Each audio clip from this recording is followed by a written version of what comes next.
Hey Cody, how's it going? Good to see you.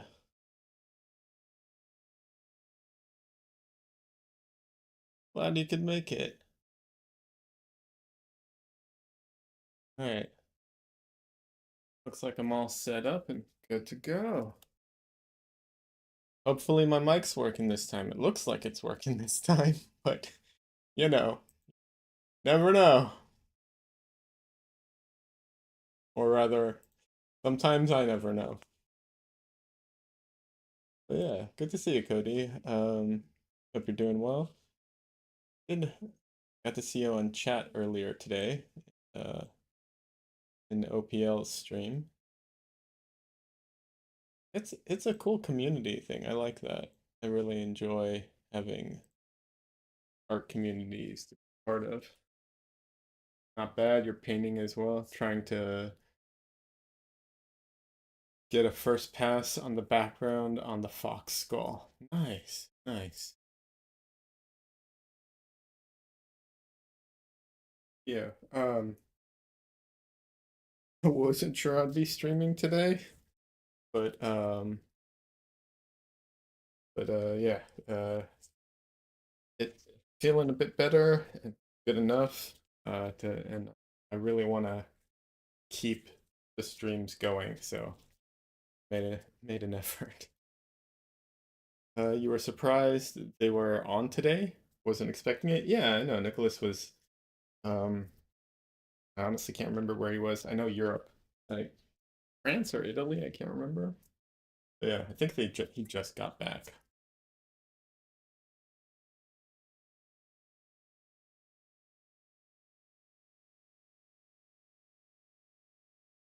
I remember what I was up to when I stopped the other day.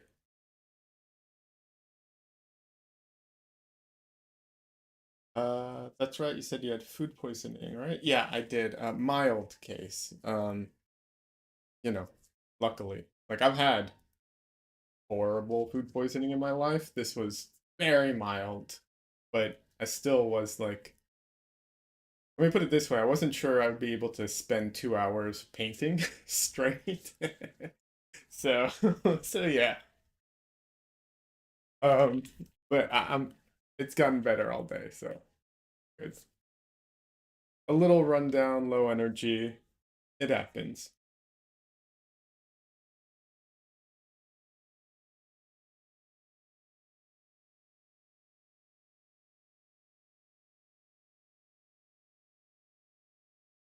All right, let's get going.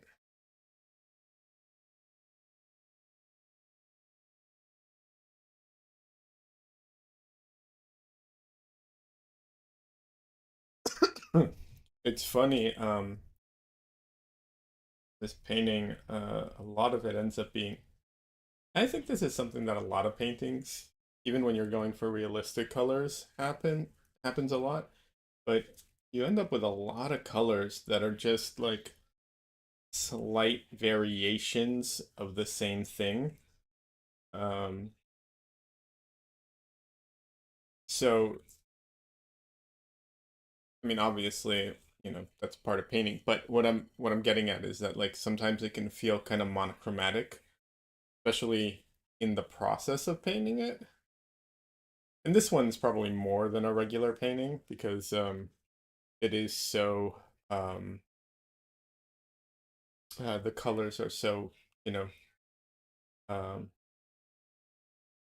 manufactured or what I'm looking for. Oh, I guess invented is part of it and edited. But yeah, not that monochrome's bad. I like monochrome painting. You know, done some and I've seen some that are just amazing. Okay, let me rephrase that. I've done some and I've seen some that are amazing. Not trying to, anyways, trying to say that other people are amazing, not me. Wasn't trying to, yeah, it came out weird, but yeah.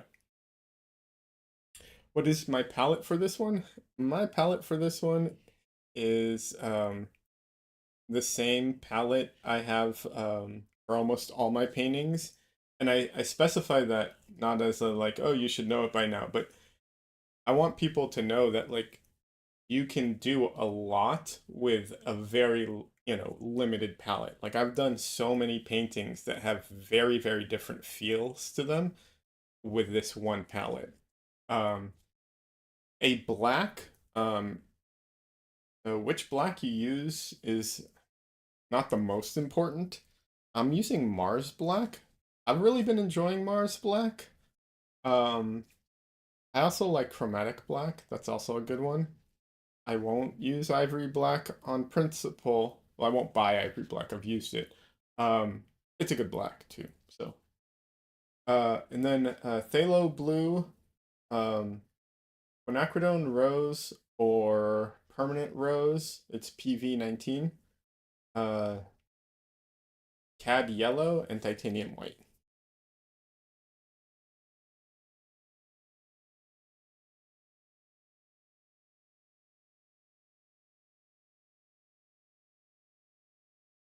And yeah, you can paint so much with this palette. Like, it can mix just such a variety and range. But it has its disadvantages. Of course, nothing's perfect, you know. Um, I do spend a ton of time mixing colors because um, I don't uh, I don't have a lot of colors on certain colors on my palette. Hey Elijah, welcome. Glad to see you. The warms are looking real nice against the cool colors. Oh, thank you. I'm glad that's coming through well. Cody says interesting. Would not have guessed Phthalo Blue. Yeah, Phthalo Blue.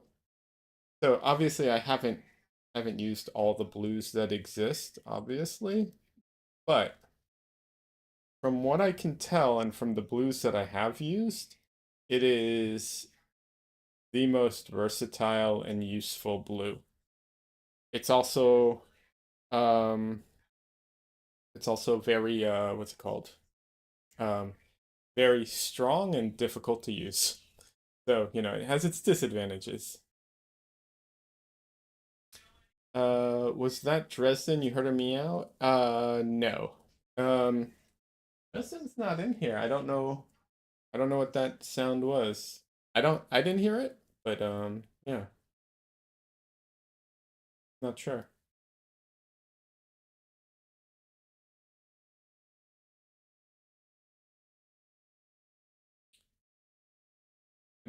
I'll be honest, I don't think my mic would have picked up a meow unless I was talking while they meowed very loudly.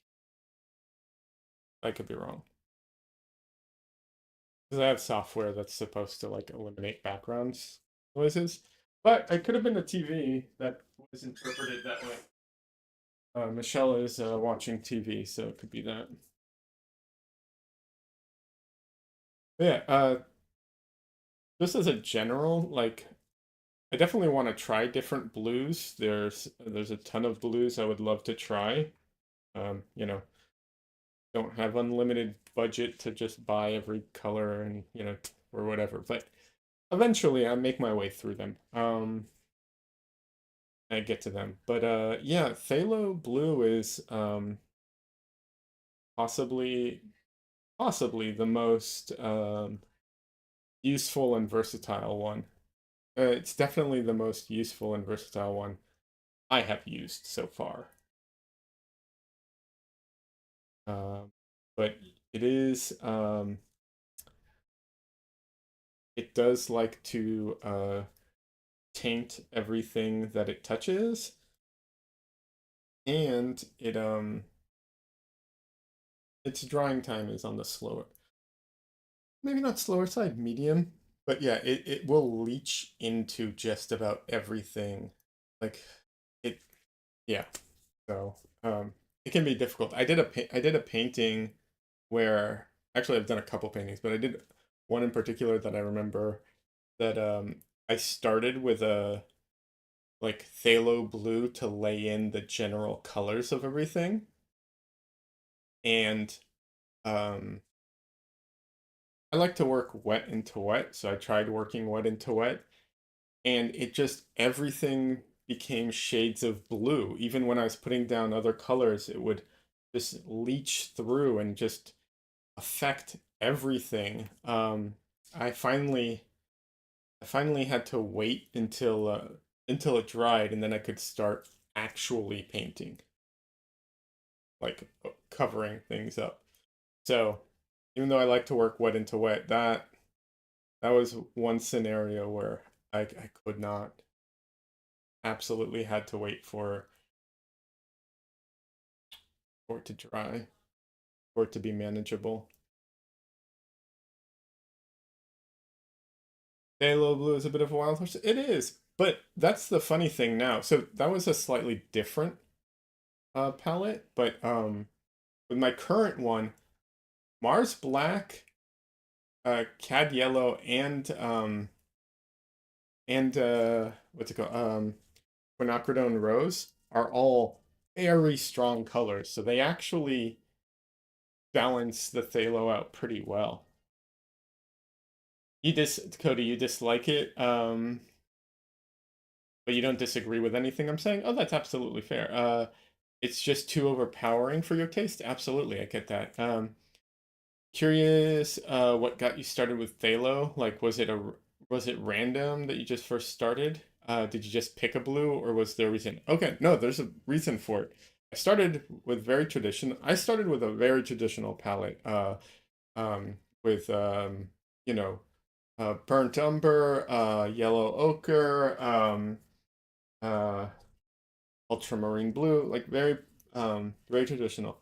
I was trying to make basically a CMYK palette, which is kind of what I've got, but it's not perfect because nothing, pigments aren't perfect.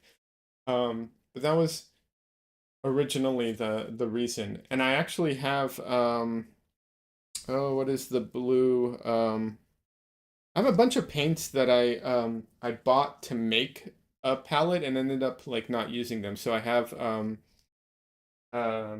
like a turquoise blue, which I thought would be my like cyan, but it's not a very useful color most of the time.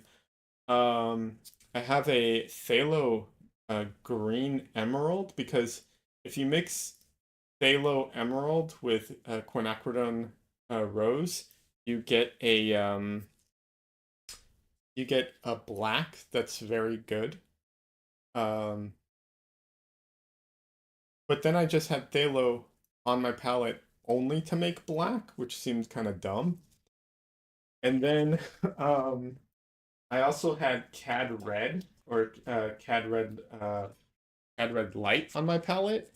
Um, but unless I'm going to use the Cad Red practically out of the tube, there's no reason for it because I can basically mix a very close color with these two. Um, it's not perfect, like it can't reach the chroma of the Cad Red, but usually I'm mixing it in with other things anyways, so it doesn't matter. And so slowly things started dropping off because it was like, okay, I got rid of all my earth tones because I was frustrated with how slow they dried. Oh, I'm sorry, how quick they dried. I was frustrated with how quick they dried, and I was frustrated with the sinking that I would get from them. So I eliminated those. Um, and then I went with Mars Black recently to try it because it's an opaque black. Usually, most of the blacks are pretty transparent. This one's pretty opaque. And it is very much like phthalo blue. So when I use phthalo blue, I don't pick up a lot of color usually because it's so powerful. Same thing with the black. You just barely touch it and it like overpowers everything. So my palette's very every color in it's pretty overpowering. So they kind of balance each other.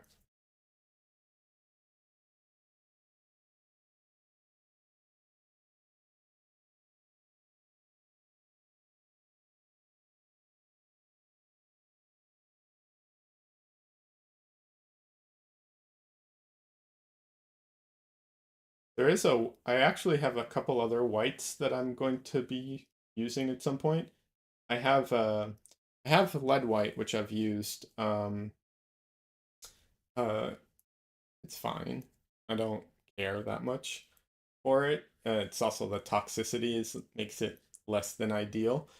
Um, I also have an M-gram uh white that is made with what is it? Sunflower oil. So it has a slightly warm hue to it compared to like the coolness of regular titanium white. Oh, it's a titanium white. I didn't mention. Yeah. So I tried it out once. I really like it. M-Gram's paints are really smooth and creamy. If you're not going for impasto, that's perfect. If you want impasto, I don't know how good they would be. Um, Apparently, it's a lot drier than I realized. I didn't even check because I painted last night, so I thought everything would be wet today, but apparently some of it's dried. That's cool. It was a journey. Oh, Cody, it was absolutely a journey. And before, I'm happy to talk about this. Before I went on this journey, um, I went on a whole journey of trying to avoid oil paints, even though I wanted to paint with oil paints. I was I was scared to paint with oil paints. I didn't want to deal with I was scared of the like toxicity of it and everything. And so I tried a bunch of alternatives and different things. I tried water-based oil paints. I can't give them a fair review because I tried pretty much the cheapest brand you can try. So I can't, in good consciousness, give a review of water-based oil paints or water mixable oil paints. I can say don't get the cheapest ones. I would go for either, I've heard good things about Winsor Newton or uh, some other brand I can't remember. Locks, I think it is. I don't know. Cobra, maybe? Yeah, Cobra sounds familiar. Um, but they seem, I'll be honest, water mixable oil paints seem kind of pointless. Once you start getting into the details of it, it seems a little pointless. Um, I went into gouache. I tried some weird acrylics. Like I tried to find acrylics that could match oil paints. Um, you've heard Cobra was Elijah. You say you heard Cobra was good. Yeah, I've heard that. Just couldn't remember the name, but yeah. Um, but it seems pointless to me, which I'm happy to get into in a minute. But yeah, before that, I tried acrylics. I tried there's these acrylics that are like special formulated so they can you can re-wet them uh and and it was this whole thing. I thought it was going to be like a you know an alternative to oil paint. It wasn't. They sucked. I have a couple paintings somewhere that are just horrid. I tried to do like a what is it? A portrait, and the people look like they have a disease because of how the paint dried, splotchy, and just looks horrible. Yeah. Cody says a lot of your students use them. My boss used to require new students to get them because we were in a studio teaching 10 hours a day, and she wanted to keep us alive. We always recommend Duo Aqua oils. I've heard of those too, Duo Holbein Duo Aquas. I've heard they're good too. Yeah. So, okay. Yeah. Let's rewind a little for a second to the water mixable oils. You clearly have more experience with them than I do. My understanding is you're not supposed to use the you're not supposed to use water to thin them down. So the water is only for the cleanup, right? Um, Elijah says, but I've heard it encourages people to dump their paint water down the drain more. So it's might not be as good unless you're dumping it at a waste place. Okay. Yeah. So yeah, my understanding is you're not supposed to use water to mix. To Water is basically only for the cleanup stage, right? That's my understanding. That's how it's supposed to be, like ideal conditions, right?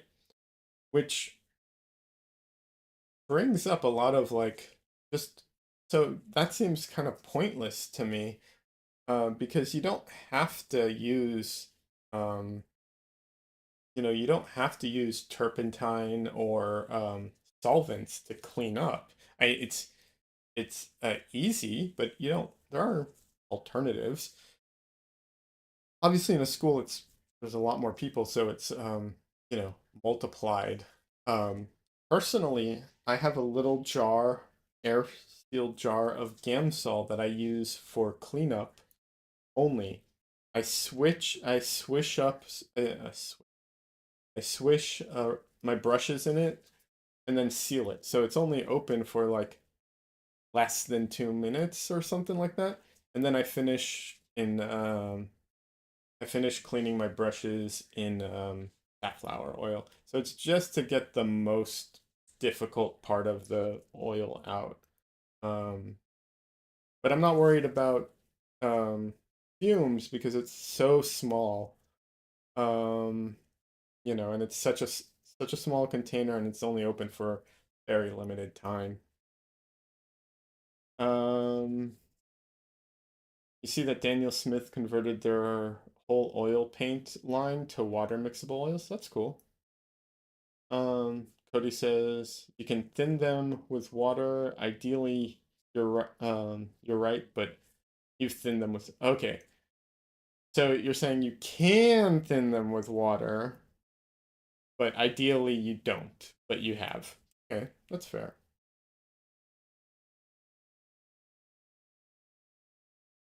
And I don't use any, personally, I don't use any solvents in my painting process. So no, no solvents go on the painting. Not that there's anything wrong with it going on the painting. I'm just talking about fumes for fumes reason.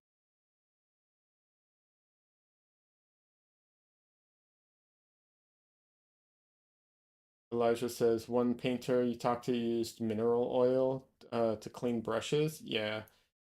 Um, Avoiding using water and soap and solvents. Yeah, I've heard that. There's a bit of a problem with mineral oil, which is it's not a drying oil, and if any of that is left in the brush, it can. My understanding is it can damage the painting.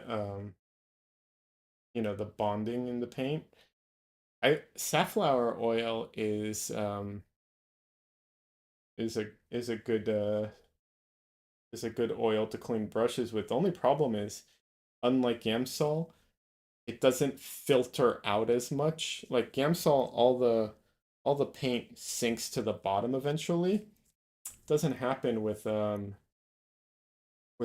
safflower oil, so that's kind of a bummer. Um, and I found that frustrating. When I like need to clean my brushes, I use Murphy's oil soap, or I don't remember if it's like wood soap or oil soap, something like that. Cody's saying, before you knew anything about art back in my 20s, my first experience was using aqua oils like watercolors. I used to do an entire painting with layers of washes. That's funny. I mean, I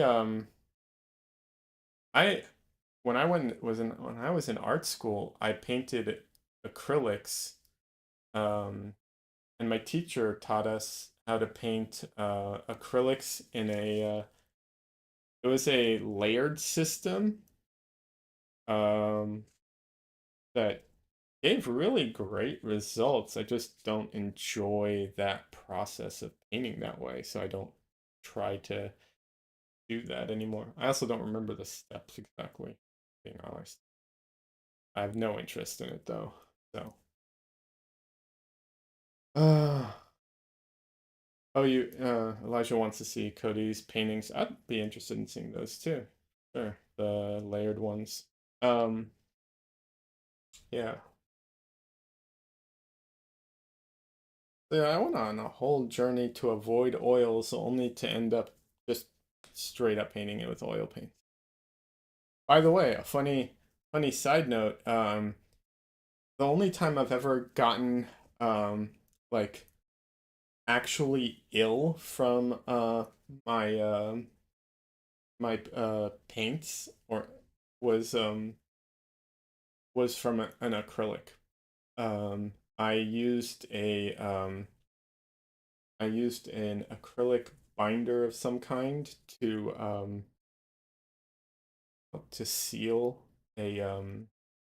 seal a panel, and I um don't have a good sense of smell. And I couldn't smell that it had I couldn't smell it, but it was giving off some kind of fumes and made me like horribly sick for a day. Um yeah. So funny enough, it was acrylics that got me. Cody's saying he actually still has some of them. You don't want to see them. um, you're saying you didn't know anything back then, but they have physically held up pretty good. Oh, that's good to know. Oh. Yeah, some acrylic binders have formaldehyde and solvents, you think? Yeah, they have something in it. They can off gas and give off some really bad fumes. And like I said, I don't have a great sense of smell, and so I couldn't even tell that that it would. And Michelle walked in to my room the next day, and she's like, "Oh my God, what is that awful chemical smell?" I was like, "I don't know, but I feel very ill today. Like I feel super nauseous and headache and just like awful." So yeah, some of them can. So gotta be careful. Yeah, it's scary. I will say, I don't, I can't vouch for it actually being safe necessarily, but I use, my go-to now is Golden Fluid matte medium or Golden, either matte medium or fluid matte medium. I haven't had any issue with them yet. Uh, I do, I do try to air my room out more when I use it to make sure, but I haven't had any issues luckily so far.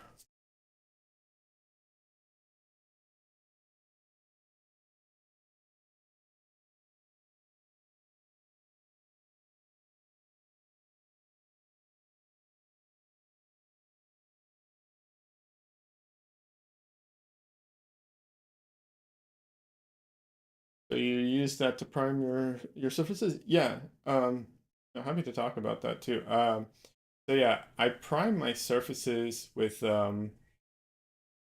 uh with acrylic matte medium basically.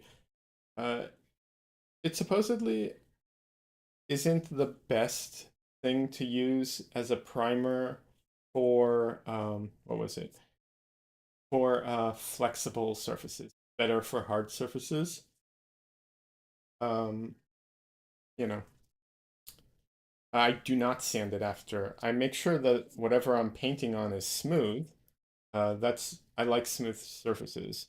The thing is the fluid acrylic, the fluid one is so liquidy that it like levels out.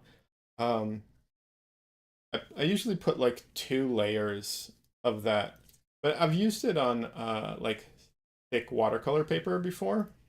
It seems to work fine. I'll know in like, you know, 30 years if it like delaminates or something, but I mean, I doubt it. Um, but yeah, I've used it on paper that way. Um, God, that is not the right color. Um, uh, and I can still feel the texture of the watercolor paper through the medium. Um, I have used a matte medium gel. I use that mostly when I'm working on like a very rough surface and I like want to smooth it out more because it fills in the holes. But I don't think that's the best thing to do, and I've stopped doing that. Um, I just try to work on smoother surfaces. Are you using canvas panels or MDF? Okay, so the surfaces I use have changed a lot, and I've had them go all like in all kinds of directions. The one of the reasons I use the acrylic matte medium now is because this way at least all my surfaces feel very similar. Having said that, I didn't put any on this surface because um, this is the oh, I'm trying to remember the brand name. It's a it's a it's a panel. It's a hard panel that I got at Jerry's Artarama, and it has two sides. One side's rough. Well, no, one side's medium and one side's like super smooth. Um, and it's smooth enough to work on without um like I don't have to gesso it. So if I or put a matte medium on it, yeah. I got them. They were on sale, so I was just like, oh, okay, these are cheap. When they're on sale, they're a great price. So it's just like, all right, grab them while the grabbing's good. Um, yeah,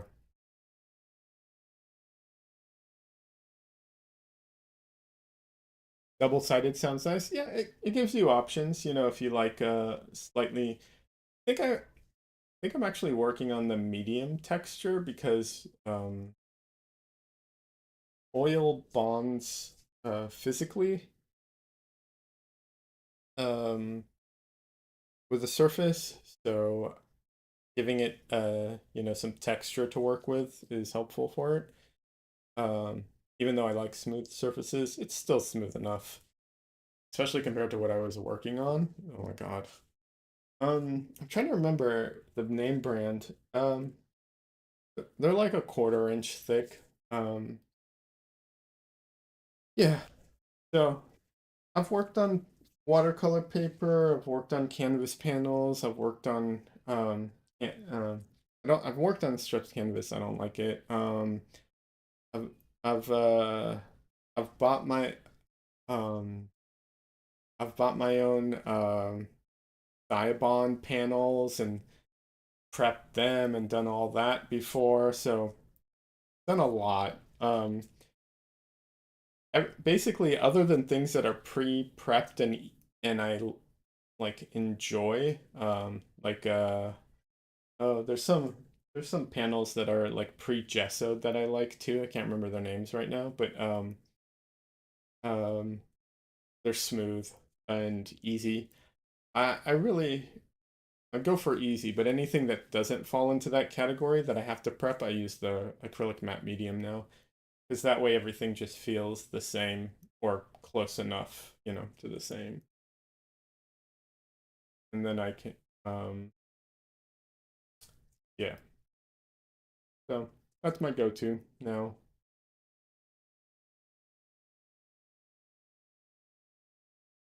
Jerry's is the best. Yeah, Jerry's is great. I mean, Jerry's is good. Um, I used to like Blick when I was on the West Coast and had access to Blick. Where I'm at now, it's not really accessible, so not really a thing anymore. But yeah, Jerry's website blows, unfortunately. So um, that's you know one thing that's a little frustrating with Jerry's, but Other than that, it's good.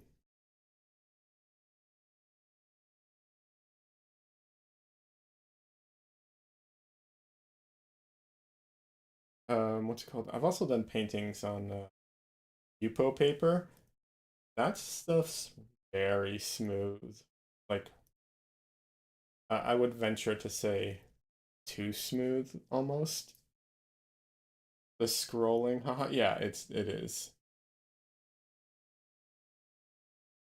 Oh, you hate it? Oh, I hate it when you're on when the UI or whatever it's called. Yes, their UI sucks. You want to try it out? Yeah, I suggest. I mean, it's cool to try. You know, I've done a lot of paintings on Yupo. So here's the thing about Yupo, right?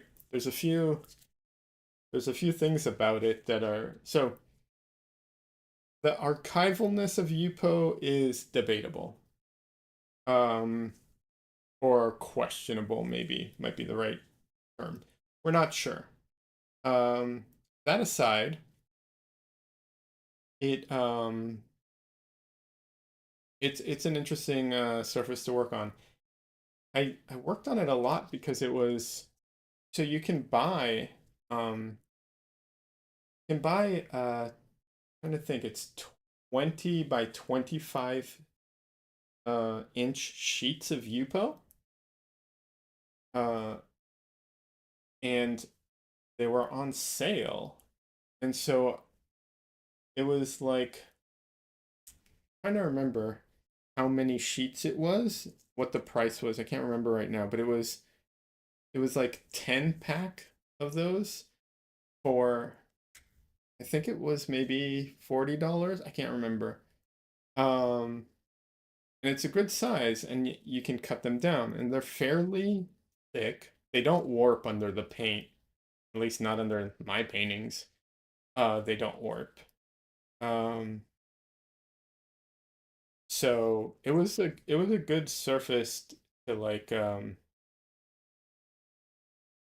experiment on and try and I was in like earlier stages of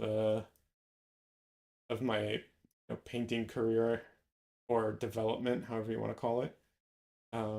So it was good to have that surface to, a cheap surface to work on. I could cut down to the sizes I needed because I wasn't painting at that size most of the time. So it was good. Um, I have even put I have even put acrylic matte medium on it also, but you have to I did that to get the same feeling. Uh, but you can't just put it directly on the Yupo paper because my understanding is it will almost for sure come off eventually.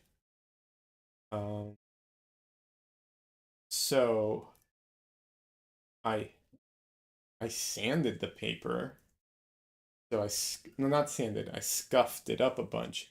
Give it a ton of like tiny ridges and stuff for and to break the like smooth surface. Um, and then I put on the acrylic matte medium. No, no. So you can paint directly on Yupo with oil paint. So the thing is, this is the funny thing. So um, oil paints, what's it called? Bind for anyone who doesn't know. Oil paints bind. I think it's called mechanically. So it basically grips onto things, like it hardens into the shape and then holds. Um, Yupo does have a texture to it. It's just very fine, but it's good enough to bind to. You'll feel it when you first start painting on it. It has a ton of drag in the very first layer, but as soon as oil covers it, it's slick like ice skating. Um, but acrylic doesn't bind exactly that way, and acrylic's more like a glue. Um, and my understanding is a lot of like glues don't bind to Yupo. That's my understanding because I saw some videos of people trying to called they were trying to oh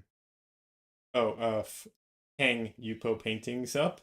So they would glue it. They would glue the Yupo to a board of some kind and hang it, and then it would just eventually come off the board because the glue part doesn't doesn't take, or eventually it comes off for some reason. So that's why I did. That's why I scuffed it up. But I generally don't paint on Yupo anymore. Yeah, well, I mean, it's just off of the backing, right? So the painting didn't delaminate. It's the board that it's attached to. That the Yupo was attached to. But I don't know. I figure I'm pretty sure you can get around that some way. I mean, just just tack it in, man. That'll stop it from moving. um, yeah.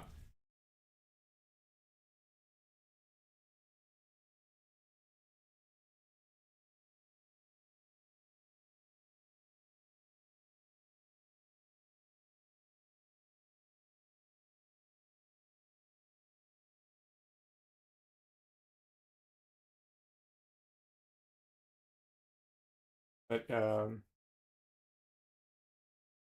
that's I've painted on a ton of different things, trying them out.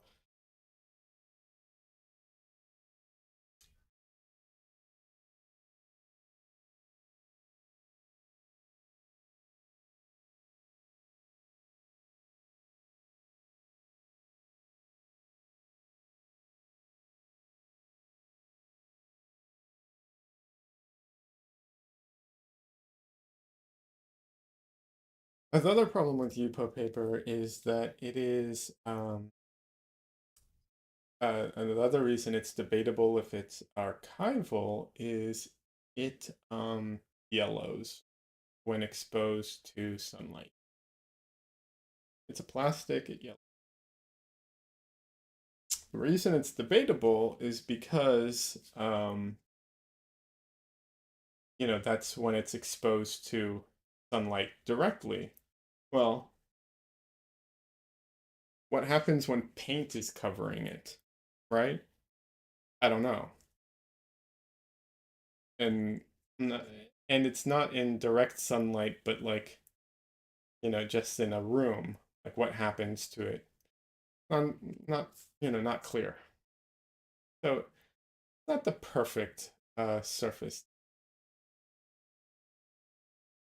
But it is a fun surface, and it is, like I said, it's very, very smooth. So very ice skatey feeling.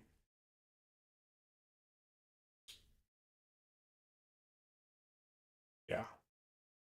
Which I guess is a good way of you know, if that is something you have issue with, is like painting on, you know, painting on smooth surfaces could be a like into the deep end type of thing. Other advantages it has is it's non-absorbent. So you get very like brushy marks out of it. There's also no or very little sinking because non-absorbent, like I said. So uh, slow drying time too because it's non-absorbent. So the drying time is also reduced a lot. So it's definitely got some advantages, you know, on its side.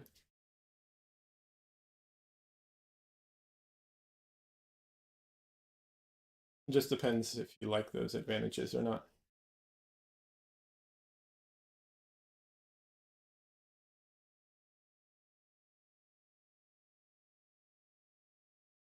Actually, I can show you one of my paintings that I did on Yupo, and you can see like how brushy and wet it looks.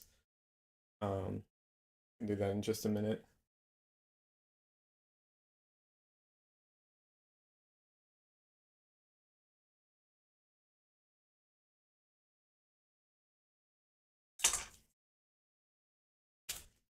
Good opportunity. Take a drink break.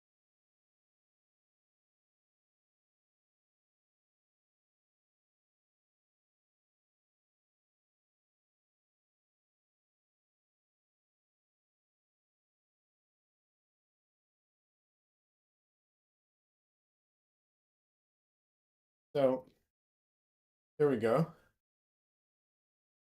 And you can just see the shine on that. This isn't varnished. I haven't varnished this one. There is a little bit of sinking you can see, but very minimal and very, very brushy. Elijah Ozanda. Yep, you know Zonda. But yeah, very, very brushy. Look at that shine. You know, um, and obviously brushy is part of like the look I was going for, but it lends itself to that natural is what I'm getting at. You could not paint brushy if you don't want to, but yeah. And you can see here, like, see how there's like dark and some lights here? That's literally the brush, like, taking the paint off, so it's streaked. Uh, Welcome back, Cody, and thank you. I'm glad you like the portrait. So yeah, so there are areas where it just literally like streaks through. Um, yeah. Um, and it's pretty solid. I mean, it's got some flex to it, but this is uh the thick version of Yupo. But yeah. Um, got it can bend, but it's rigid enough. Oh, I'll share this too. This is a study I did that I never finished of a Nicholas Uribe painting. Uh, but yeah, you can see just how like shiny this is too. So yeah, it's really smooth. It does have a micro texture to it though, which is really interesting. So what happens is you start painting on Yupo, and the first if you don't if you don't prime your surface and you don't do a wash on your surface, if you don't do a wash on your surface and you just start painting, um your brush is going to have a ton of drag. It's very strange because it's a very smooth surface, but it just drags. um but as soon as it gets a layer of oil on it, you're done. It's smooth, just all smooth. Not just smooth, slippery is the word I'm looking for. It's not just smooth, it's like you're sliding around on it. You can easily pick up the paint that you put down. Um, it is very easy to wipe away, but your brush can literally do it on accident too. So you have to be aware of that, or let it dry and come back to it. Then you're just painting on oil from undried oil paint.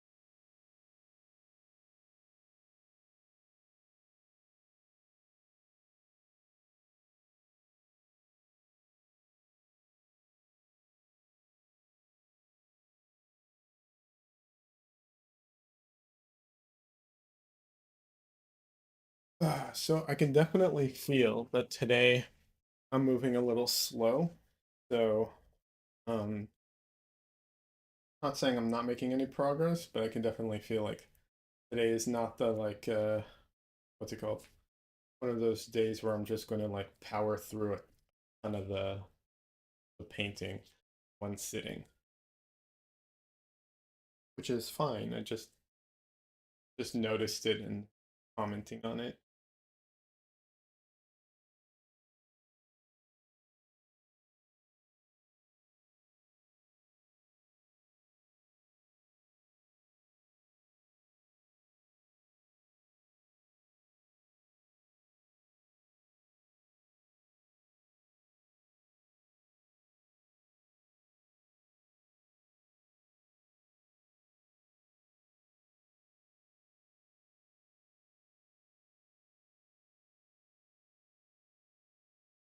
I actually have a paint experiment happening going on right now. Um, I I did a painting with some like neon colors, and before I did the painting, I uh, I just took the paints, I put some swatches out, I put them on a piece of paper, and I after they dried, I taped that paper to my window. I want to see how much oh, and I put a piece of tape over some of them, like over a strip of it. So, I want to see how much they fade, you know. It's hard to paint when you're not feeling well. You're surprised I'm pushing through it all. You're a wimp.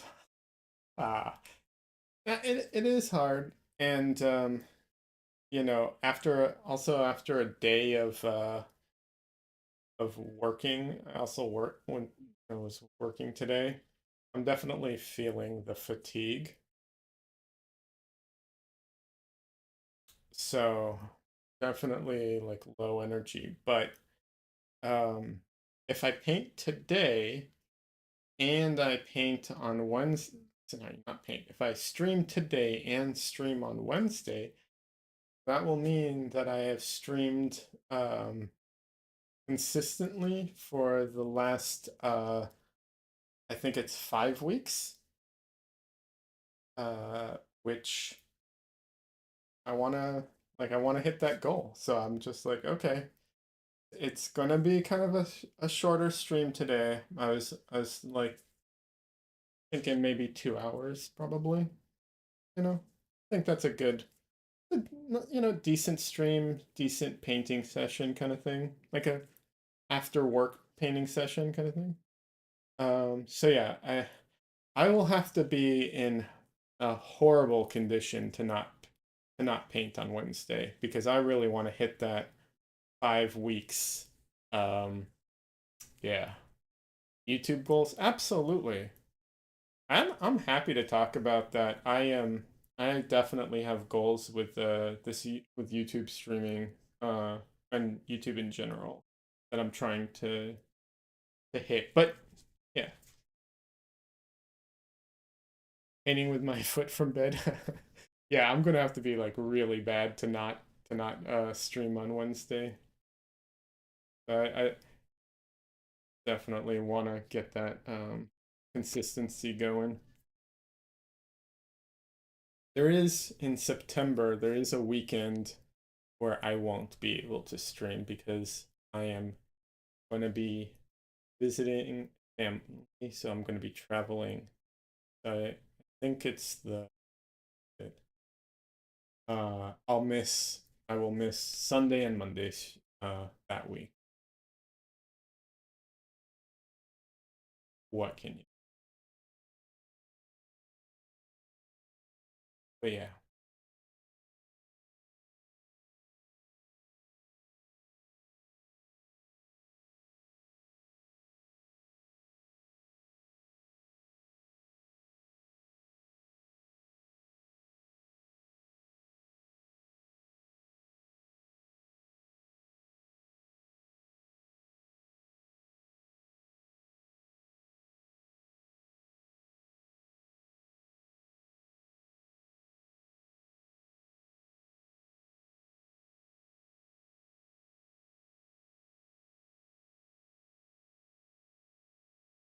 it's been fun. I really enjoy it too. It's not a chore. Like I've tried making YouTube videos, scripted ones where I like take the time to write out what I'm going to say and all that. That those are chores. That I like struggle with. Streaming's nice. Um, hope you have nice travels. Thanks. Like I said, it's like mid-September, so it's after like in 3 weeks or so. I'll be here for a while until then. But yeah, I do enjoy streaming. I think it's I like talking to people, which is funny because I'm kind of an introvert generally. But in this forum, like maybe because I can control like the quantity and everything, I do enjoy it. Uh,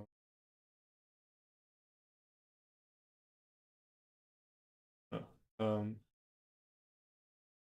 Definitely easier than like doing recorded things. I know some people don't feel that way. That's how I feel.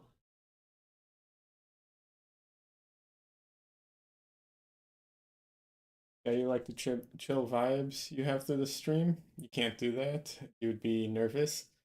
Yeah, I used to be nervous when I first started, but I don't know, got used to it. I think part of it is that like I was as part of a really, I mean, YouTube Twitch streaming was a really cool crowd. Um Very welcoming and everything. That really helped me get started. Um yeah, and I mean, I'm not the most entertaining person compared to like, and I'm saying that in like comparison to like people who make a real show of their stream and they're like, entertainers. Obviously, that's not the vibe I'm going for. I I view it more as like an open studio thing where it's like if I could allow people to just come into my studio and hang out for a while, that kind of feel, that's what I'm going for, generally speaking. So yeah, Twitch is a nice space. Yeah, it can be.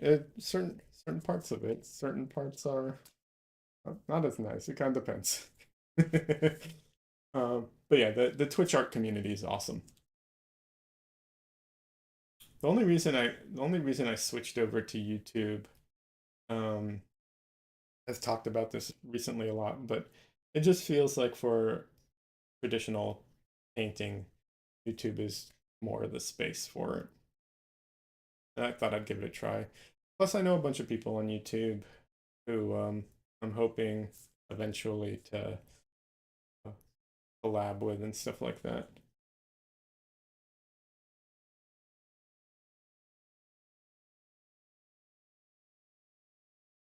I don't know that I'll be able to, but I'm hoping to.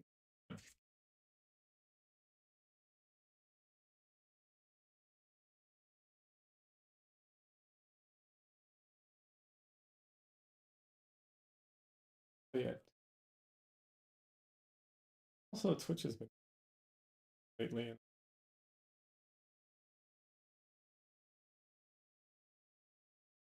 No platform, whatever. Well, that's why I have a the OPL crossover. Yeah, we'll see. They've been nice enough to honestly, they've been nice enough to shout me out on their stream. That's like super nice. They don't have to do that. They don't owe me anything. That is very nice. Uh, I would not even bother them for any kind of crossover right now, just because I bring zero to the table for them. So I wouldn't even ask. Yeah. I mean, honestly, I don't bring anything to the table at the moment for a lot of people um, as far as like content or followers or anything like that. Um, which is fine. Like you don't, it doesn't have to be a transactional thing all the time, but they are, they work very hard. They have limited time. They have kids. Uh, like I would just feel awkward, even trying to do something with them where it's just like, hey, do me a favor. I wouldn't want to do that.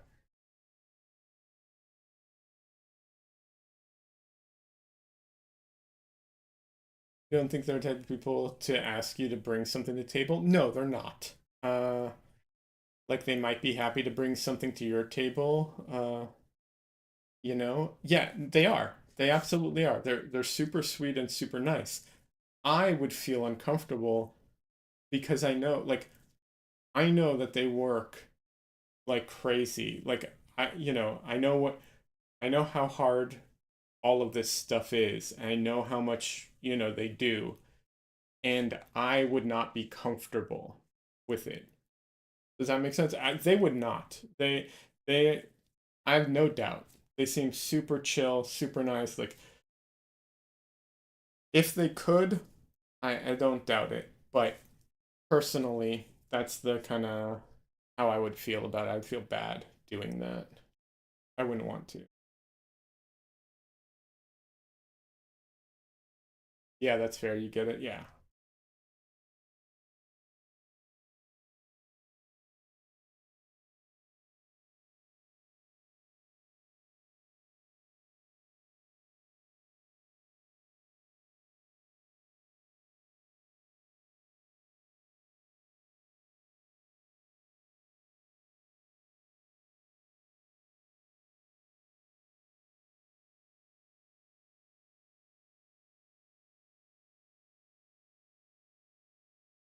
I think it's nice enough that they let me but they shout me out sometimes during their stream and let me also shout myself out on their Discord.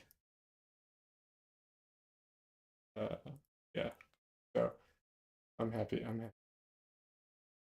Yeah, you feel it. Yeah, uh, yeah.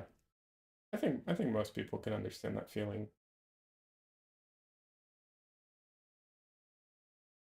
Yeah, it's really cool of them. Yep. You feel bad bugging them about coming to teach here when Nicholas talks about wanting to travel less. They have been very kind, and it seems like it's going to happen. That's so awesome. They will make good money though. That's awesome. They're so kind and supportive. Yeah, they are. Cody, that's awesome. I'm happy that they're going to, travel and go do that. I know travel they don't want to travel as much, but at least they're going to make money off of it. Like it's a trade-off they're willing to do because of that.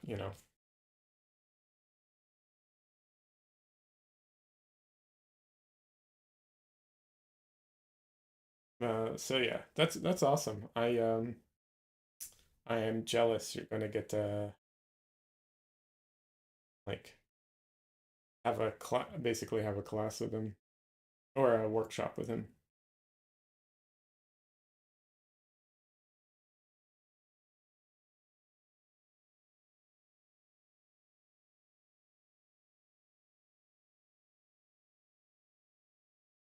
Really cool.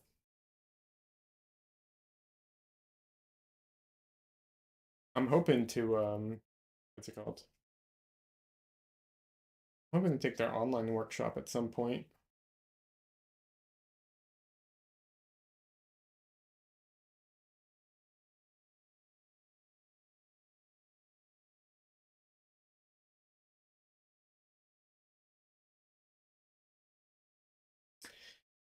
You have a built-in student base for them, which is nice. I should come out here when they do and take the class, whatever it is. I might keep me. Is are the details out already? Like, is there a time and a date and all that stuff? I might if I can swing it. I already am planning. Um, I already have a trip planned this year to the Portrait Society. It'll be my first year going to the Portrait Society. Um, so I have that planned.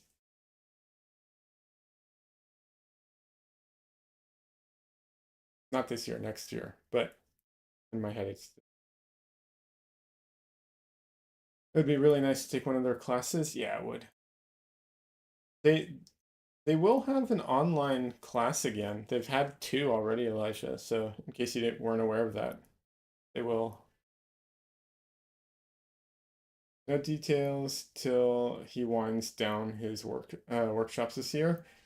We're going to iron it out, and then next year, sometime is all you know. Yeah, yeah. So I have the. We'll see.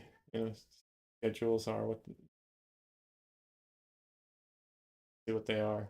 But yeah, I'd be interested.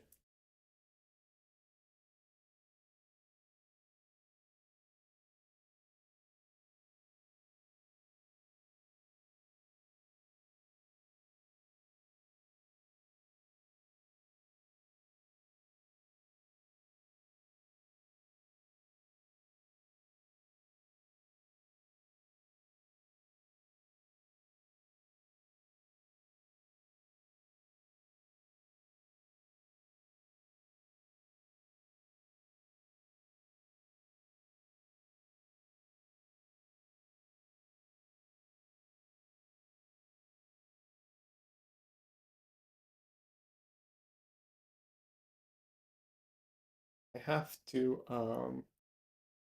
like practice my figure painting from live models. And it's been a while since I have done that. First of all, I think it's FYI in case anyone's watching this. It's later or whatever. I know Cody and Elijah know this. It's good to do regardless. Like figure drawing, figure painting, always positives things to do all the time. Like never a bad thing. Um, and doing that from live models is definitely has a ton of advantages over doing it from photos. Don't get me wrong, working from photos is also very useful, but yes, it's very good to do as an artist. I don't do it enough. But I have in the past. I've done it a ton in the past. Um, and the reason I'm mentioning that is if I ever want to ever actually do a workshop of any kind, um, you know, I need to feel confident in my ability to knock out a quick demo because everyone seems to do demos, and I'm a weird artist in around that stuff. I'm a kind of an odd artist around that. Oh, Cody's in Loveland, Colorado. Nice. About an hour north of Denver for his school. Yeah, that's cool. If anyone wants to take classes, that's in Loveland, Colorado.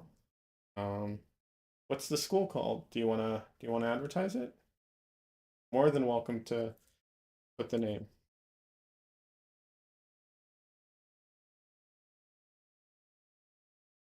I don't think you can put the link, just FYI. Just warning you in advance, the auto mod will catch it. But you can share the you can share the name.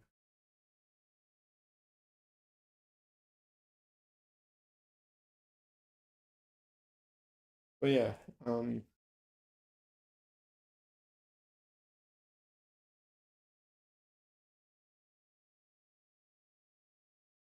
oh, demos and working with models. You've never done either of those in person, only from photos. Yeah. No, I've worked for models in person. I've gone to workshops, I've taken classes. I used to do a ton of figure drawing when I was in art school. Like I've done all that stuff. But here's the thing, right? I mean, you guys can see my paintings. You know, you can judge for yourself the quality of them, whatever. I'm not here to, you know, they are what they are, right? My figure drawing and my figure painting are significantly weaker um, when it's just like practice. When I'm not like in my studio doing a painting, like my drawings and everything just so much weaker than what I do here. Um, same thing with the plein air painting. My plein air painting skills are just like super weak, and you know, it's one of those things where it's like I go to these, I've, I'll go to these events, either plein air or figure drawing, and I want to be like, no, trust me, like I'm actually a decent artist, or I'm a lot better than what you see here, kind of thing. Um, yeah, it is what it is. It's just I don't know, however my brain works for whatever reason. I did a painting from a model that was like it was over a few what was it? A few weeks, and I think it came out really good. And I didn't have any of those issues with that because it was like a an ongoing process. So yeah, I don't know, just something I have to, you know, think about if I ever do demos. So the school is called Sparrow Arts Center. You don't have a link anyways. Your website is about 98% done. Okay, cool. The Sparrow Arts Center in Loveland, Colorado. Anyone in the area? Highly recommend it based off of the things I've seen and talked with Cody. I've seen his paintings, they're really good. I've talked to him about art and his approach to teaching. Sounds awesome. Never taken a class with him, but everything sounds fantastic. I would, just based off of that alone, I would recommend it.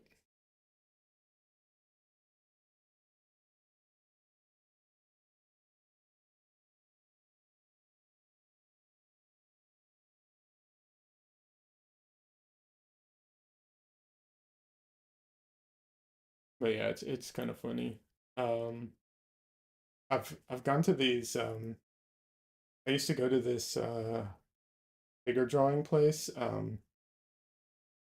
uh, in LA. CTN uh, had a uninstructed figure drawing workshop, uh,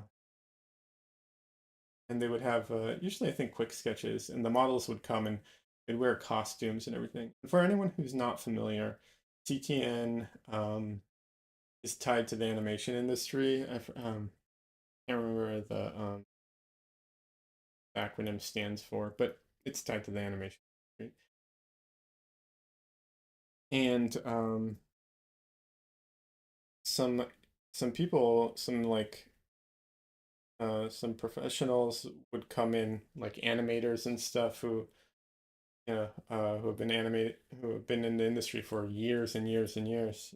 Uh, you know, they'd come in and they'd do bigger sketches and everything, and it's just such an experience to watch them work. They're so good, they're so fast.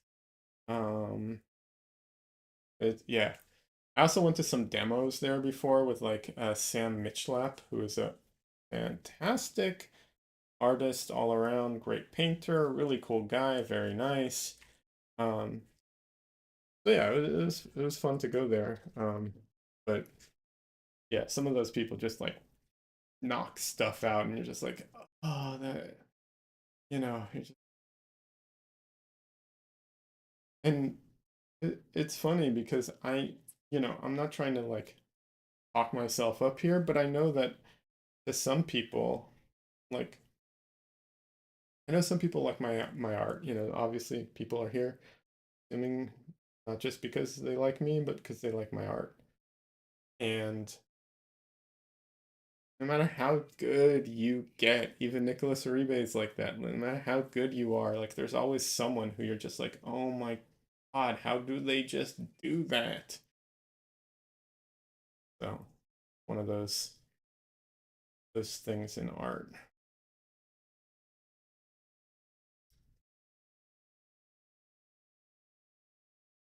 Cody's saying thanks, you're too kind. Yeah, and thanks, Elijah. Yeah.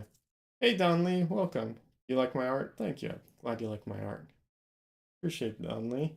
Don Lee is also a streamer. He I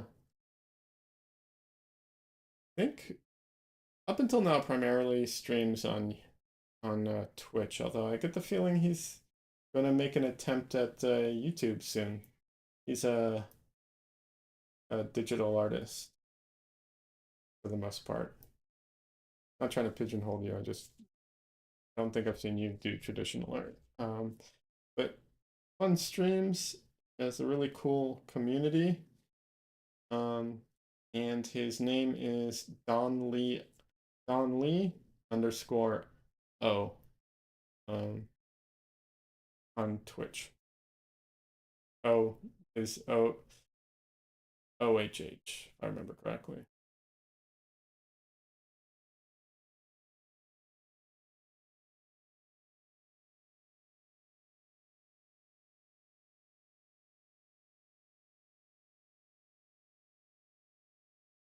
So rim lights are fun, and there's a very subtle rim light hack here.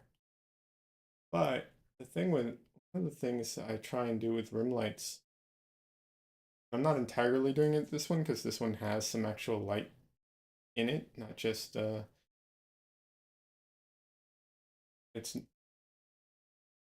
has some light bouncing back, so it's actually lighter than the shadow. But a lot of times, the shadow area, um, there'll be bounced reflected light inside of the shadow, and you want to be careful not to make the reflected light in the shadow lighter than the like light areas of the figure. Um, so a lot of times, what I will try and do, like I said, I don't think this is a great example of this, but the shadow will be desaturated. Um, it'll be like a gray or a desaturated color, and so I will often try and keep the the reflected light the same well, the same value, but just more saturated, and that extra saturation can convey the bounced light a lot of times. Elijah is saying I often paint better at home in my element usually. Being outside and working in different ways and scenarios seems like a lot of experience you need to adjust well. Not everything translates, absolutely, for sure. The O is, Dunley says, the O is for Ohio. Two additional H's is for humor.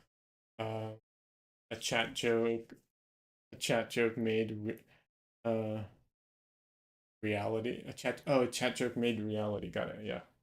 Oh, that's funny.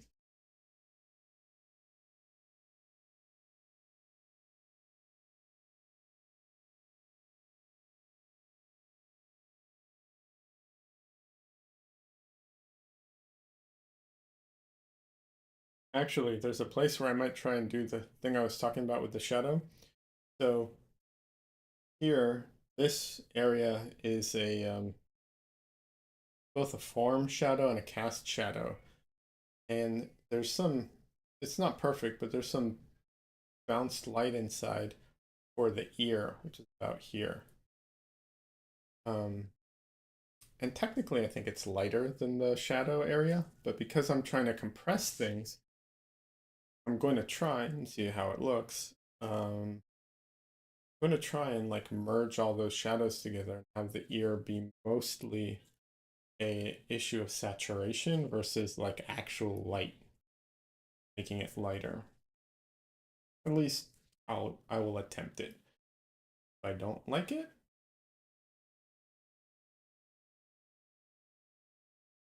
but yeah, that I think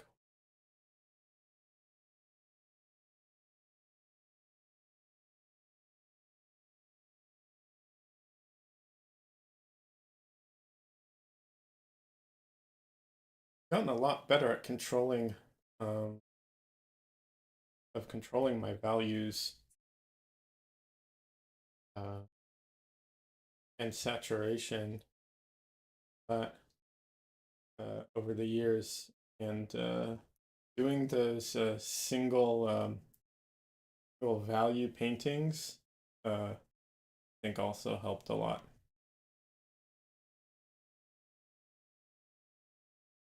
Just good exercises to do, I think. I also personally love the look, but you know that's all preference.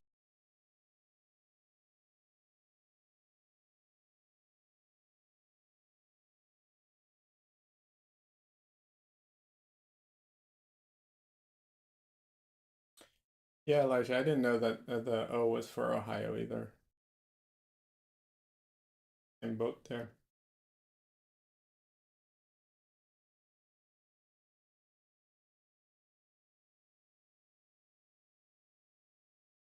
Oh, so Don Lee had movie night the other night. I think, if I'm not mistaken, you guys watched uh on your movie night. You watched in this Across the Spider Verse. I'm assuming it was Across the Spider Verse. Is that correct? Is the guy smoking a pipe? Yes, he is. Although technically he's not smoking it, he just has it there. I'm debating if I'm going to add smoke or I have a series of smoking paintings. This wasn't meant to be one of them, but we'll see. Yep, Across the Spider-Verse. Cool. Uh, good movie. I've seen it already, so I couldn't make it anyways, but yeah, I've seen it. I have some issues with it, but it's a good movie overall. Not, Into the Spider-Verse. That one obviously was so new and innovative. Yeah. Um, no spoilers, but quite the cliffhanger. Yes, I didn't like that about the movie. I felt like they basically were like, okay, we can make two movies out of this, so we're just gonna like end it midway and just do that. I don't like I'm not giving away anything, but it it's a cliffhanger, but it's not just a cliffhanger. There's no like I feel like good good movie cliffhangers need to be a weird combination of both a cliffhanger and a finale to it in a way. So you don't have to see the next movie necessarily. I know that's what they want you to do, but when it comes to storytelling, that's my thought on, you know. Um you got Elijah, you got to eat dinner. It's been fun hanging. Yeah, absolutely. The painting is looking amazing. Thank you very much. Uh, thank you, Elijah. I appreciate that. Have a good night. Enjoy your dinner, or I'm assuming dinner. So enjoy your dinner or your food, whatever. Yeah, I will be streaming on Wednesday, and OPL is streaming tomorrow. So, uh, you know, see you around and have a good one.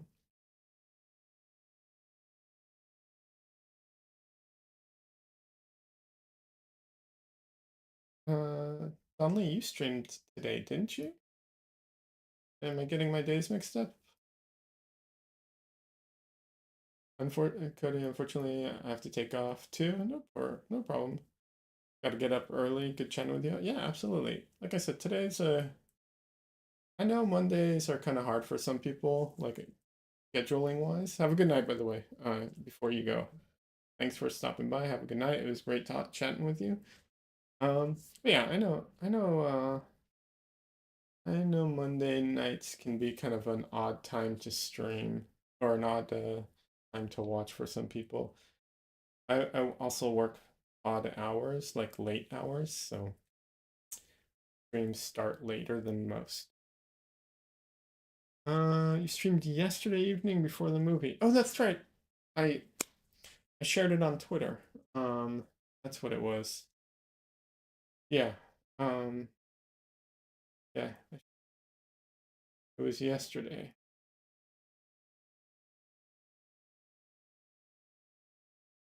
How's the Spider-Man coming along? You were last time I watched you stream, you were working on a Spider-Man piece.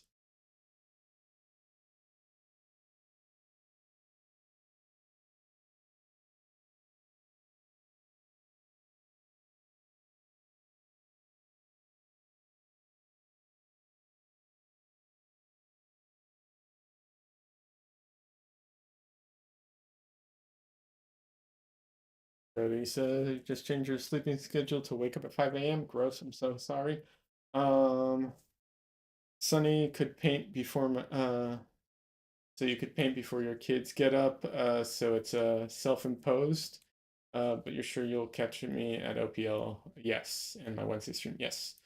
Um, I wake I work on LA time in Austin, so I'm 2 hours, ahead. Um, I start at 11 and finish at 8. There's some wiggle room there, but that's uh, my stream is my weeknight streams are kind of late. It works for me. I'm a night owl. I go to sleep uh, late. I like to stay up late. Um, I can't do this right now, but there will be nights on my night streams where I will go till midnight, 2 or 1 a.m., even 2 a.m. sometimes. Like I said, I can't today, but those streams will happen.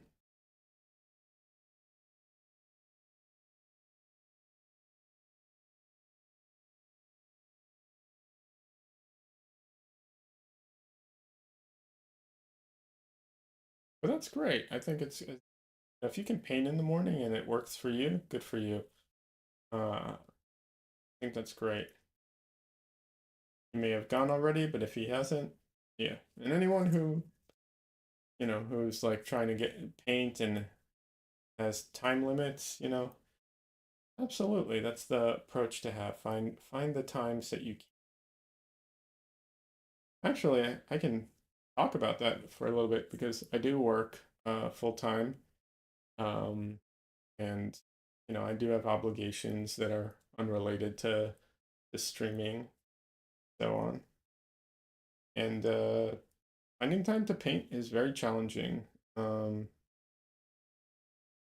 there's no perfect solution. Time is limited, energy is limited, and so on. However, I do have a few tips and tricks for people who are limited in their time, um, but want to paint with oil paint. So happy to talk about that briefly. So some of my tips and tricks for oil painting when you have limited limited time. Um, One of the biggest things is have your painting area, your workspace set up to go all the time if you can. The the less you have to set up and tear down every single time, the better. Um, so that's definitely a one. Um, I don't fully I don't fully clean my brushes. Um, Instead, I use Gamsol. I've talked about this today. I use Gamsol at the end of my painting session, not during. That's my choice for safety. So push it around, get all the paint out. Then I do the same thing in safflower oil. Safflower oil stays wet for a couple of days, so as long as I come back and paint within like 2 or 3 days, I don't have to worry about cleaning my brushes. If it's going to be more than 2 or 3 days, actually, depending on your environment, I suggest re-dipping your brush into the oil every day, basically. Keeps them wet. It's also super quick, and you don't have to deal with the hassle of washing your brushes every time. Uh, I um I This is a pane of glass I bought at the hardware store for $5. Um, I use that as my palette. This is a 12 by 16. It goes into the Masterworks, or I can't remember. I think it's Masterworks Stay Wet palette. Um, I just take the whole thing, put it in there. It's a airtight seal. I put a little thing of clove oil, cotton ball with clove oil, to not to just sit there to so that the paint doesn't oxidize as much. It keeps my paints wet for longer. It will not save you if you're using raw or burnt umber. Those will dry, almost for sure. Um, you have to, I don't know what you have to do to keep those from not drying. Um, yeah, so those are some of my tips to paint when you have limited time. It helps just get in and out of the painting. You're not spending a lot of time on setup. Other other aspects I can recommend is develop a habit. It takes a while to get into the flow, right? I think a lot of people know that. You have a very consistent setup practice. Uh, you'll the setup practice will help you get into the flow before you even start painting, which is useful. Don Lee says, I think Spidey is coming along. Thanks again for the suggestion sketch. You liked my thoughts? Oh, I'm happy to help. Glad you liked my ideas. I'm glad it was helpful. You picked a very challenging uh you know shot to do. So hi Leah, welcome. Good to see you. Thanks for stopping by. How are you doing?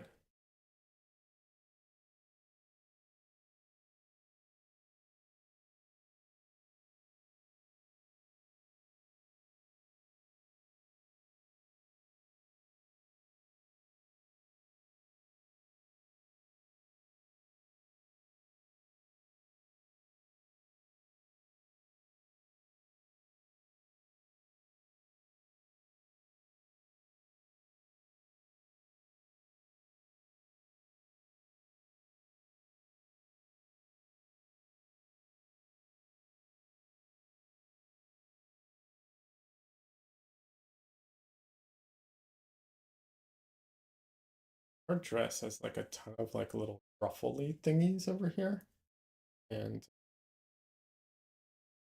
for how much I get to that in. Good morning. Good to see you too. Morning? Okay.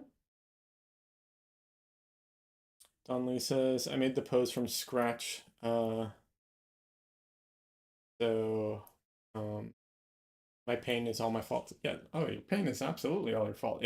But yeah, you definitely you chose it's a very Spider-Man pose and shot, from the angle and everything.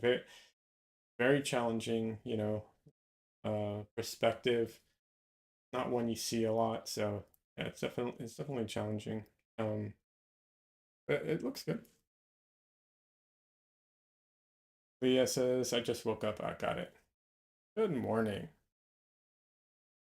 Welcome to the land of the semi-living.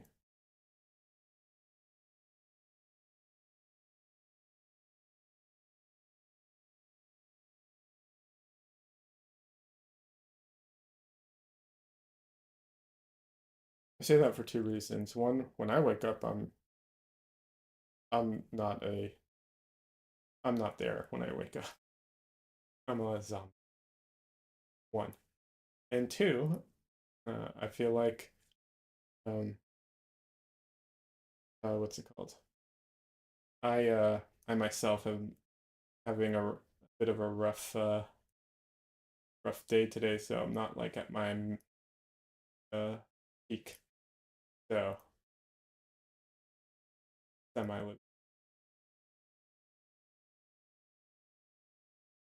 feeling I'm getting better. I'm doing fine now, but had a very slight food poisoning last night and morning, so I'm a little drained from it.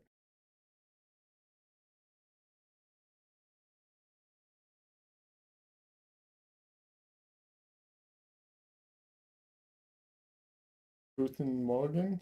Is that how you say good morning in Doesn't sound right. Is that how you say good morning? Oh, food poisoning equals less than fun. Yeah, absolutely. Like I said, it is mild. I've had bad food poisoning. If I'd had bad food poisoning, I wouldn't be here today, streaming. Like, in no way. But yeah, it was mild. It's just, I don't know. Even mild food poisoning is enough to like sap your energy quite a bit. Hi, Justin. That's good morning in German. It is? Okay, cool.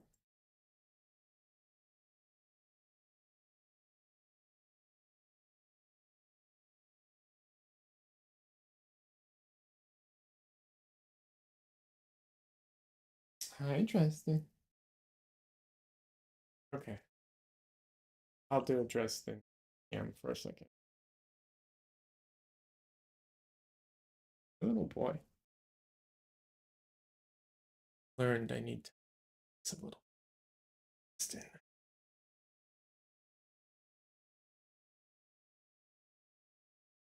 Hi. Oh, it's boy. Oh, who's little boy? Justin.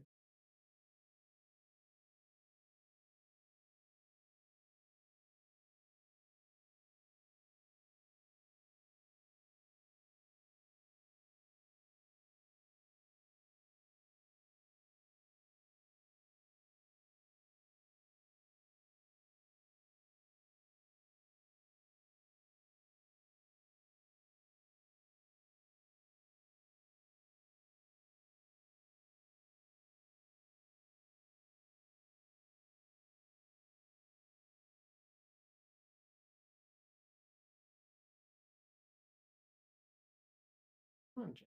There you go. Awesome. Boy.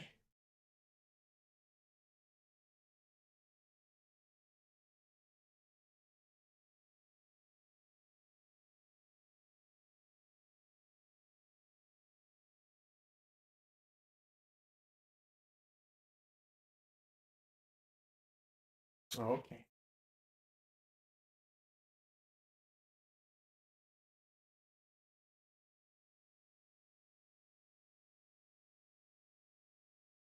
So much hair.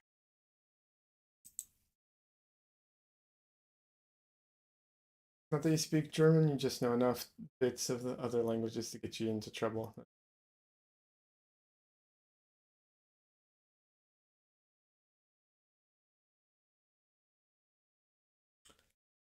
I would, if he would let me, I would have him in a bag or a wrap or something, and just have him hanging out with me while I paint.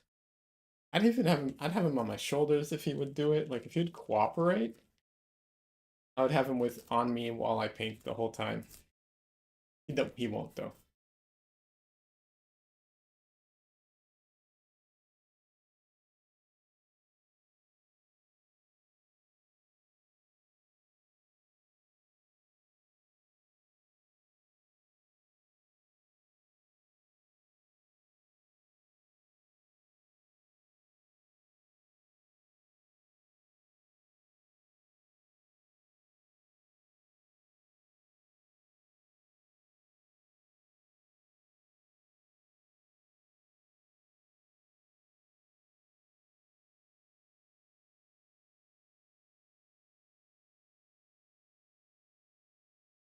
Hey, Fluff Pie, welcome.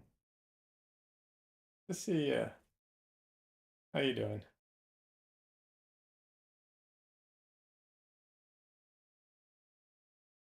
If you just got here, Fluff Pie, um, I recommend rewinding about. I think it's about a minute. No, less than a minute. I don't know, 30 seconds, a minute, something like that. Uh, get to see a bunch of Dresden. So the real reason to come to my stream, Dresden.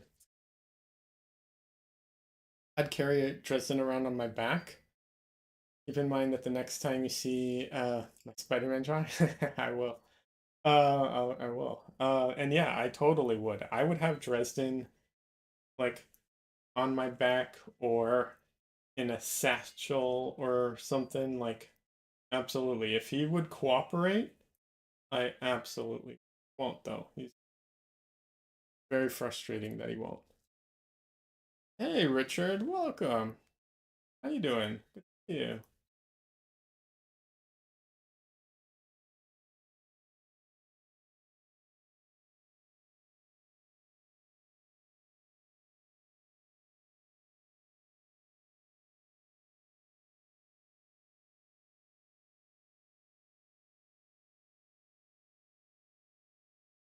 So I should mention this while I'm mixing these colors. Generally, some people recommend not adding white to lighten things, and there's a really good reason for that, which we'll get into. I think most of the people who are in chat right now know all of this, but talking. Forgive me if I'm telling you stuff you already know. But because my painting is such high key, that it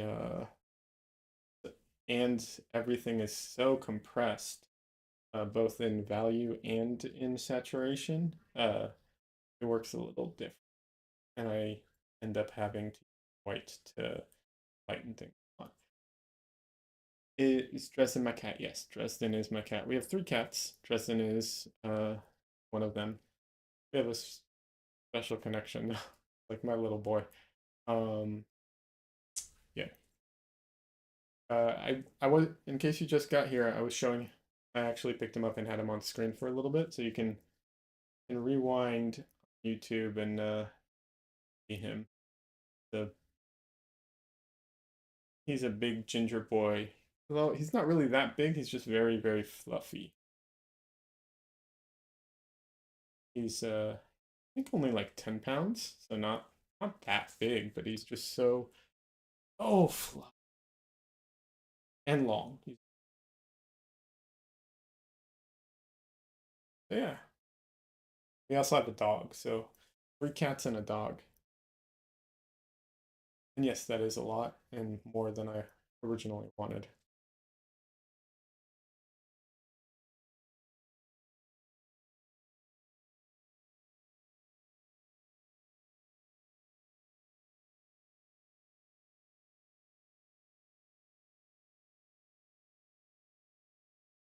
Yeah, they make appearances on stream occasionally.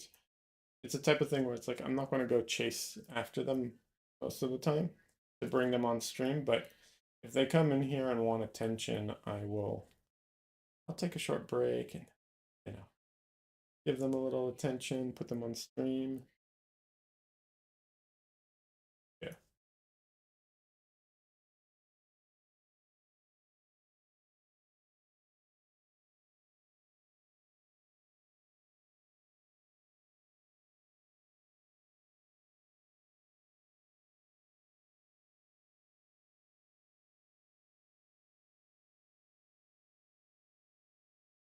Quick. Popeye says, yes, Dresden is such a big boy.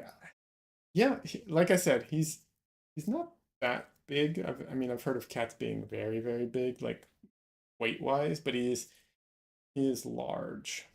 He's very long and very fluffy. So much hair constantly.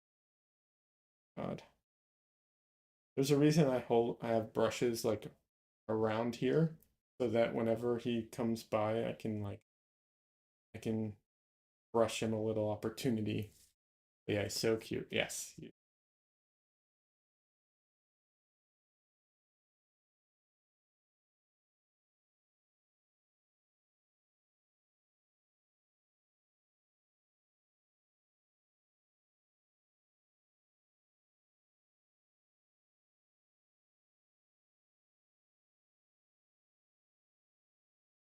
So yeah, I will talk briefly about mixing colors. Why you shouldn't use white to lighten your colors. Okay, first of all, you should. Uh, Gotta lurk. Johnny says gotta lurk. Also, hi Fluffy. All right, enjoy your lurk. I've got about another 15-ish minutes to the stream. I'm going to be cutting it. Going to be one of my shorter streams today. Uh, Food poisoning and all just feel like I should probably cap it at a certain amount. Um, but yeah, so the reason people recommend not using white to lighten, and like I said, it's not entirely true, you should. But as you use white to lighten your paint, it becomes chalkier. All the paints that are able to, all the whites that lighten without becoming chalky have kind of other issues with them. They're transparent, they don't bind well, they're super toxic, like all kinds of issues. So titanium white being the most widely used white, it adds chalkiness to your colors. Now, some colors are better at retaining their chroma than others. Transparent colors retain more of their color because the transparency lets it lighten but still retain the color. But the idea being, if you mix paints to lighten the color, for instance, mix a lighter color with a darker color to lighten it up, you'll have a more chromatic light color. That is true, but it could also take your color in a direction you don't want it to go. So it's not a perfect solution. How would you get lighter colors without using white? You use lighter colors. So in my limited palette, which is very limited, I would, if I wanted to, make my blue lighter, I would add yellow, which will, of course, make it green, but it will make it lighter. It's not perfect because of those particular issues. So that's why there's some truth to it, but it's also kind of there's an element that isn't doesn't work. Of course, there are people who, for instance, to give another example, if I had a light blue, for instance, if I had a, you know, uh, if I had a, and I do have one I could pull out. I have a like a turquoise color or a cyan color. Actually, I have a few colors like that. I could use those to lighten my blue, and that would lighten it, and it'd still shift the color, but it would keep it more in blue, less into the yellow, right? Um, but when you have a very limited palette, obviously less options. So in my particular palette, I have very few options. But um, my blue, my blue, basically all my colors are very strong. So even when I mix them, they don't usually come out super chalky unless I overdo it um, with the white. And like I said, a lot of my paintings look chalky anyways, but that's intentional. It because it's like so high key, it has to be chalky. Like there's no other option. There's no way of you know, no way of painting it and it not being chalky or, something like that. Or muddy if I go dark. When you compress the colors so much, there's a limited ability to convey those colors. Um, so I don't worry about it too much. I did hear something from another artist. This is from Stefan Baumann. I think that's how I say it. Not Stephen Bauman, Stefan Baumann. Um, he's the one who dresses like a pirate. Um, he, wait, was it him? No, I take that back. He's got good stuff out there too, but I take that back. This was not from him. This was from Draw Mix Paint, which is also a good YouTube channel. Not the style I would go for, but you know, good, has good stuff. Mark Harmon, I think it is. Drawmix Paint on YouTube. He makes the Geneva oil paints. Some people love them, some people hate them. The paints themselves, whatever. That's besides the point. He claims that oil that paintings feel chalky when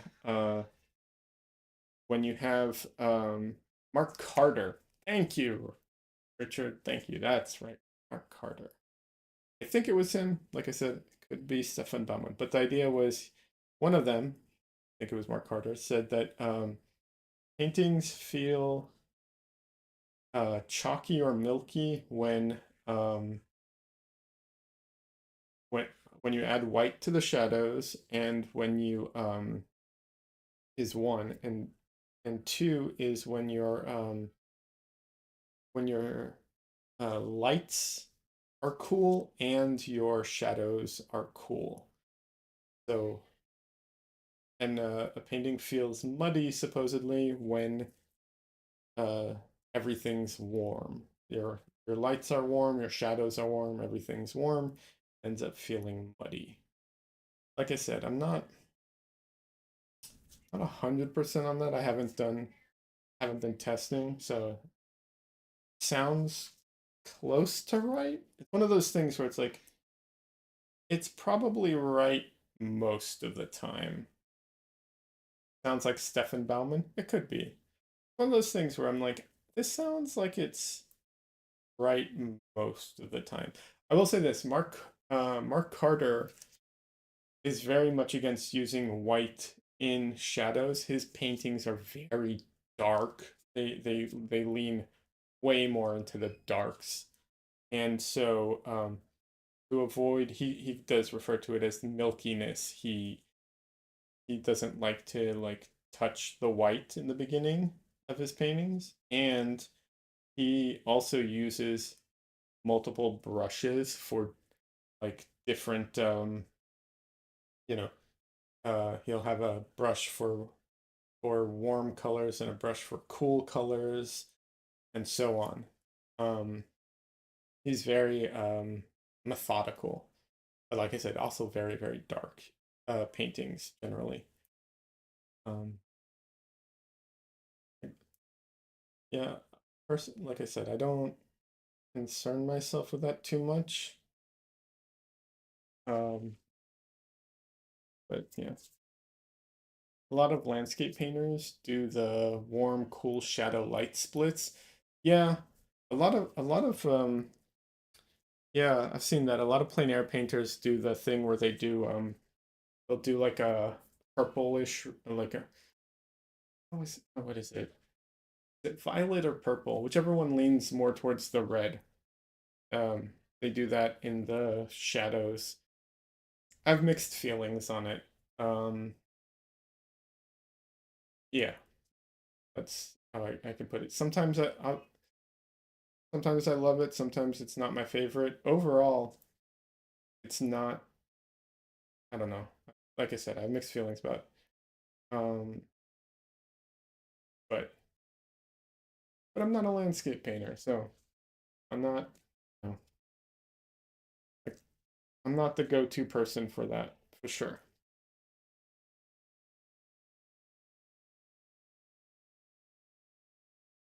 Um, what is his name?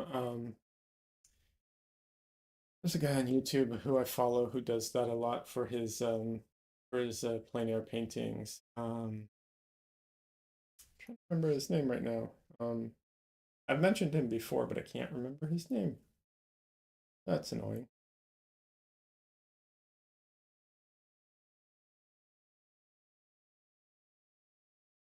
He lives in like San Francisco and paints a lot there. Scratch Your Own Itch, your work has such great distinctive look. Oh, thank you very much. I appreciate that. Absolutely. I definitely think it's you know, you have to pursue what interests you. Um I like I said, I'm not a landscape painter for a reason. If I found if I and at some point I might, but right now it's not the thing that's going to hold my attention. Um,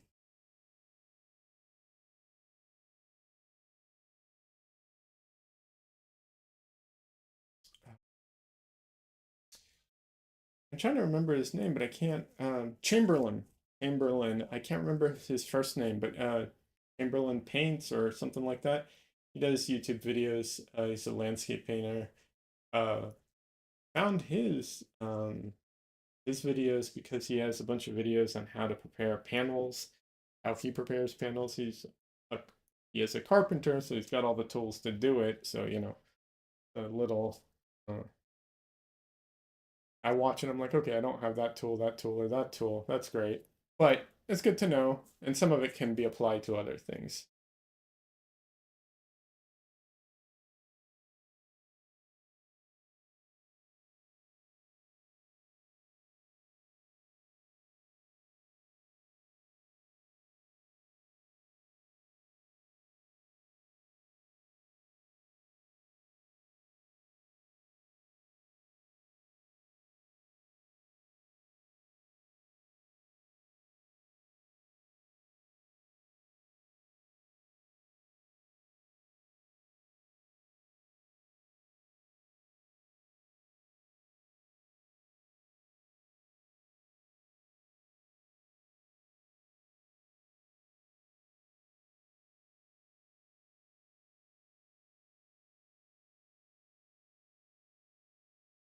I did those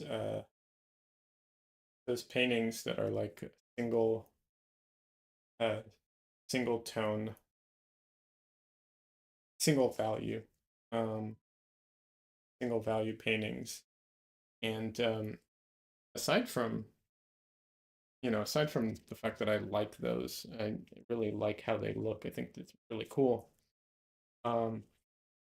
I think it's a great exercise for people to do, for anybody to do, any artist. It I learned so much from it,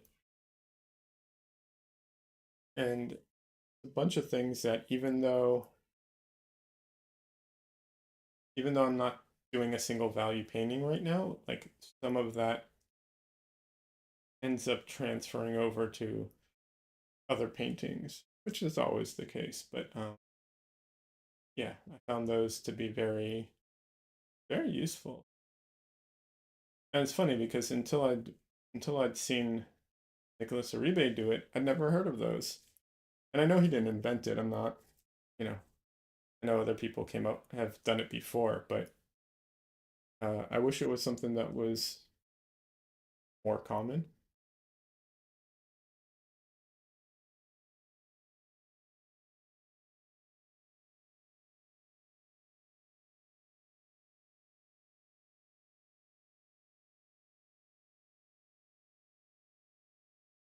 But yeah, Chamberlain's uh he's good. I like him. He seems like a really nice guy. Um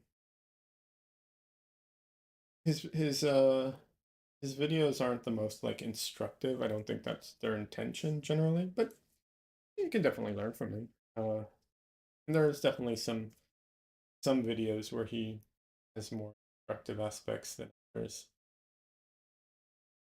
I think it's also an interesting perspective. A lot of YouTubers, a lot of painters, specifically on YouTube, are on the younger side, or I've come across a lot that are on the younger side.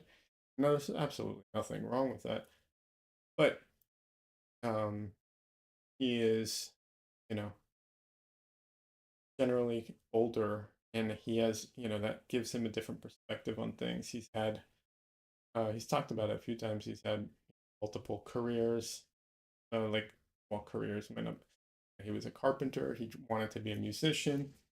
He has all this interesting life perspective.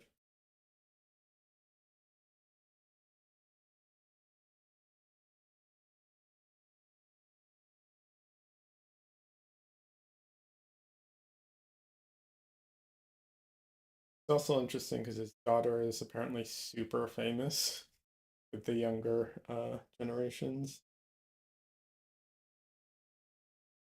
Is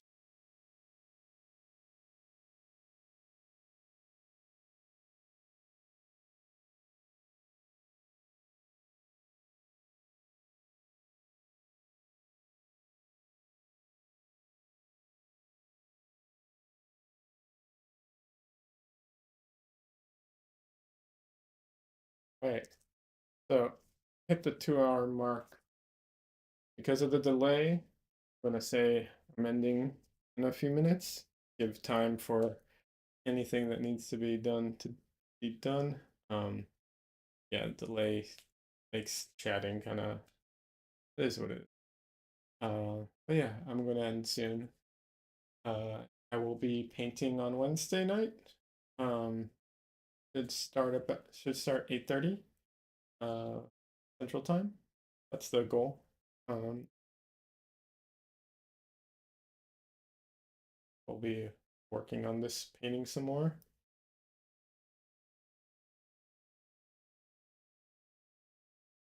Yeah, you know, to anyone who isn't, yeah, ring the bell, you'll get notifications, all that stuff. All the YouTube stuff. Everyone knows already. If you want, it's appreciated. Um, yeah, so I'm gonna be ending. I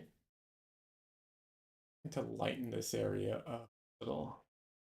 It's a shadow, but I'm still trying to raise the of it.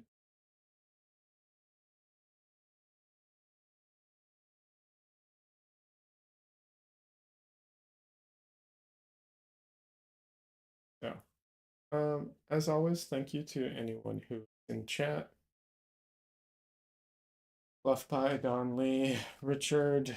I'm sure I'm missing. I'm forgetting. I'm bad with names, so I apologize. But I really do appreciate the chat. Having people to talk to is a big part of why I do this. I do appreciate it.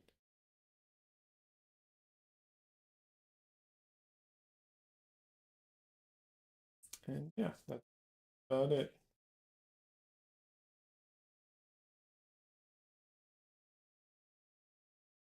Everyone has a great night, and I'll see you on Wednesday. Richard, I'm glad you could make it too. Thank you so much. I appreciate it. Appreciate all the support, all my viewers. It's really cool.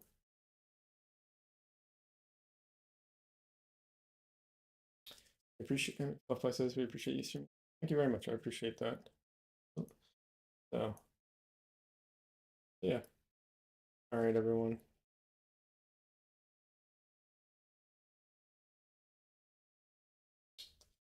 I'm gonna call it a night.